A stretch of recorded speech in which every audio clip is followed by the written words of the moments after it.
Contis bibida sa panibagong pelikula, co-stars pinag-iingat. Inanunsyo ng Sparkle GMA Artist Center ang kanilang pinakabagong pelikula na pagbibidahan ng kapuso actor at host na si Paulo Contis.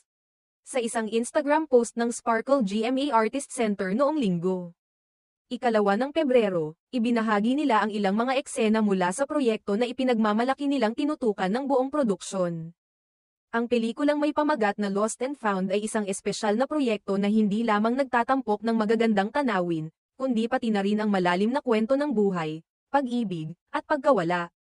Ayon sa caption na isinama sa post, ang Lost and Found ay isang nakakagigil na kwento na itinatampok ang mga nakamamanghang tanawin ng New Zealand, isang bansa na kilala sa mga natural nitong ganda.